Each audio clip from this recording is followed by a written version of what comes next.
का महत्व। नीरपुर गांव चारों तरफ पहाड़, हरियाली और खूबसूरती से घिरा। वहाँ के लोग ज्यादातर खेती किया करते थे। गांव के लोगों को प्राकृतिक चीजों की कोई कमी नहीं थी। पेड़ पौधे, पानी, हरियाली। नीरपुर एक बहुत ही सुंदर और हरी भरी जगह थी। पानी पानी पानी, मुझे प्यास लगी है। नीरपुर में तो इतना पानी था, पर यहाँ दूर दूर तक कुछ दिखाई नहीं दे रहा है। हरी हरी, उठो, क्या हुआ है? क्यों इतना चिल्ला रहे हो? तभी हरी नींद से हड़बड़ाकर उठता है। कुछ नहीं, आंख लग गई थी बस। बुरा सपना देख लिया था शायद। खैर छोड़ो, तुम लोग क्या कर रहे थे? हमेशा की तरह बारिश होती रहेगी और हमारे खेत ऐसे ही रहेंगे। हाँ भाई, अगर नीरपुर में बारिश और पानी नहीं होगा तो कहाँ होगा? साक्षात देवताओं का वास है हमारे गांव में। कभी किसी चीज की कमी नहीं होती। गांव के कुछ और लोग चौबारे के पास अपने खेतों और फसलों की बातें कर रहे थे। तभी वहाँ पर गांव के एक बड़े बुजुर्ग बाबा किरोड़ी मल आ जाते हैं।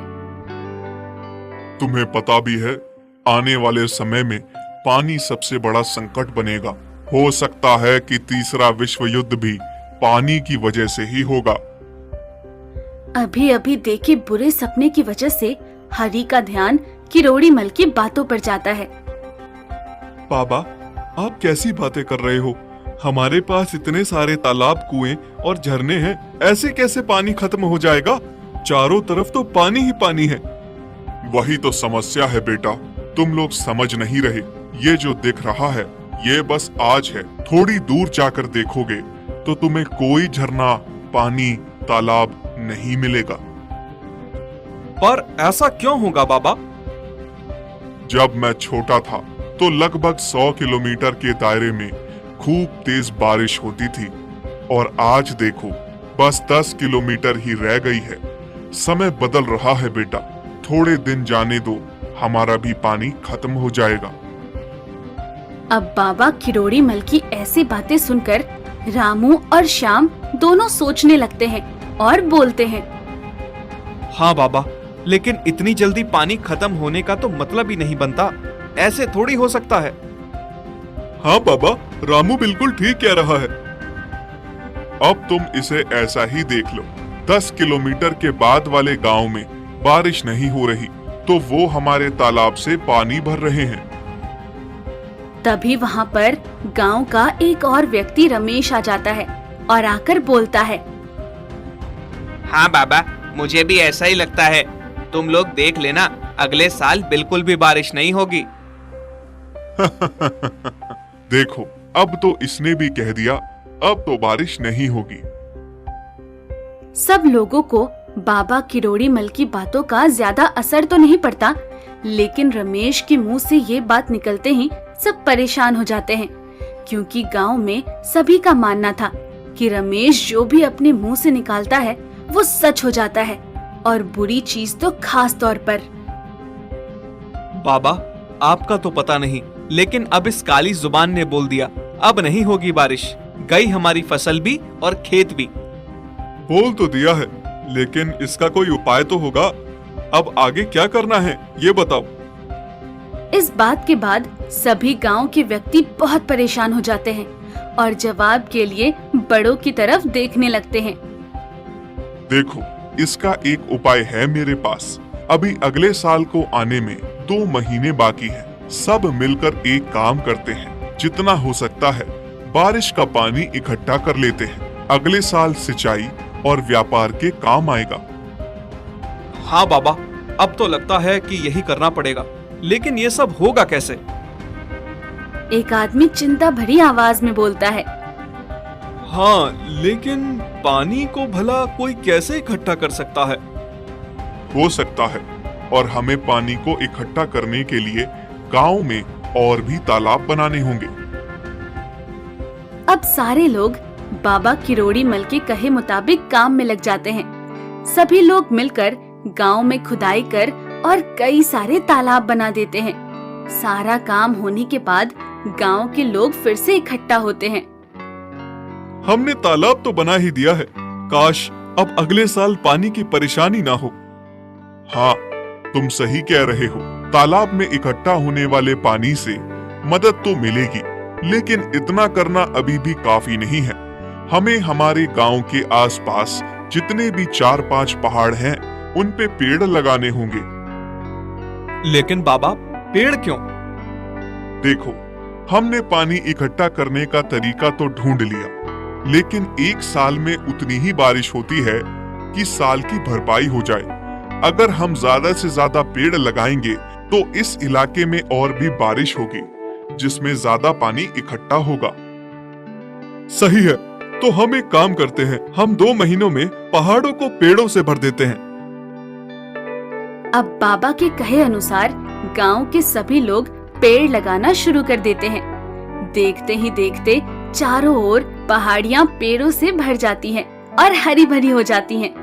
साथ ही साथ सभी लोग गड्ढे खोद देते हैं जिनमें पानी भर जाए, और उनके साथ साथ रास्ता बना देते हैं ताकि बारिश का पानी इधर उधर जाने के बजाय गड्ढे के जरिए जमीन में वापस चला जाए। मुझे लगता है कि अब हम सबने सारा काम पक्का कर दिया। इस साल की बारिश के इकट्ठा हुए पानी से हमारा काम चल जाना चाहिए। हाँ, बाबा के कहे अनुसार पेड़ों की वजह से बारिश अच्छी हुई है इस बार, और हमारी बनाई हुई सारी नहर और गड्ढे भी भर चुके हैं। अगले साल की सिंचाई में भी कोई परेशानी नहीं आएगी। बाबा, आपने बिल्कुल सही उपाय बताया था पानी को इकट्ठा करने का। अगर बारिश ना भी हुई तो भी गुजर चल जाएगा। अब बारिश का मौसम आता है और खूब जोरदार बारिश होने लगती है। सब लोग तो कुछ और ही अंदाजा लगाकर बैठे थे। अब बारिश देखकर गांव के सभी लोग एक जगह इकट्ठा हो जाते हैं।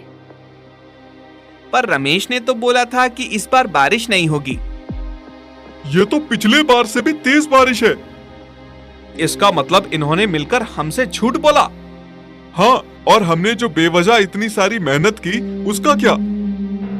ये सभी लोग आपस में बातें कर ही रहे होते हैं कि तभी ये लोग देखते हैं कि बहुत सारे लोग भीड़ में इकट्ठा होकर उनकी तरफ चले आ रहे हैं। ये इतने सारे लोग एकदम से यहाँ क्यों आ रहे हैं? तभी गांव के लोग देखते हैं कि वो सभी अपने हाथों में फल और मिठाई लिए हुए हैं और उन सभी के चेहरे पर मुस्कान थी। तभी उनमें से एक व्यक्ति आगे आकर बोलता है, हम लोग पास के गांव सीमापुर से आए हैं। मैं वहां का सरपंच हूं। हम लोग आपका बहुत धन्यवाद करना चाहते हैं, खास तौर पर सरपंच जी, बाबा करोड़ीमल और रमेश का। आप लोगों की वजह से ही ये सब हो पाया है। ना जाने कितने सालों बाद हमने बारिश देखी है। इंद्रदेव तो मानो हमसे रूठ ही गए थे। फिर वो सभी लोग एक एक करके बड़े लोगों के पैर छूने लगते हैं और उनकी आंखों में आंसू थे। अरे आप लोग ये क्या कर रहे हैं? कम से कम पैर तो ना छूइए। ये तो बहुत छोटी सी चीज है बाबा। जो आपने हमारे लिए किया है उसका एहसान तो हम कभी नहीं भूलेंगे। तभी बाबा किरोड़ीमल आगे आकर बोलते हैं, ये कोई एहसान वगैरह नहीं था। दरअसल हमें पता था हमारे यहाँ इस साल हर बार की तरह बारिश होगी। तो फिर आपने हमसे इतनी मेहनत क्यों करवाई? बेटा देखो, जिस हिसाब से हमारा गांव है, यहाँ हर बार बारिश होना लाजमी है, क्योंकि ये चारों तरफ से पहाड़ों और जंगलों से घिरा हुआ है। लेकिन क्योंकि हमने जंगल में जाकर पेड़ काटे थे, तो हमारी वजह से पड़ोस वाले गांव में बारिश नहीं हो रही थी। हाँ, अब जो पेड़ हमने लगाए हैं, उससे क्या होगा कि जो बादल हर साल बिना बारिश के यहाँ से चले जा रहे थे, पेड़ों की वजह से वो एक जगह इकट्ठा हो जाएंगे। और हमारे यहाँ तो बारिश हुई है, पड़ोस के गांव में जो बारिश हमारे पेड़ काटने की वजह से नहीं हो रही थी, वो भी इस साल हो गई। और जो पानी इकट्ठा किया था, वो लोगों के भी काम आएगा और हमारे भी। बाबा, हम अब सीमापुर के लोगों को देखकर समझ गए कि पानी का क्या महत्व है, और आपने हम सब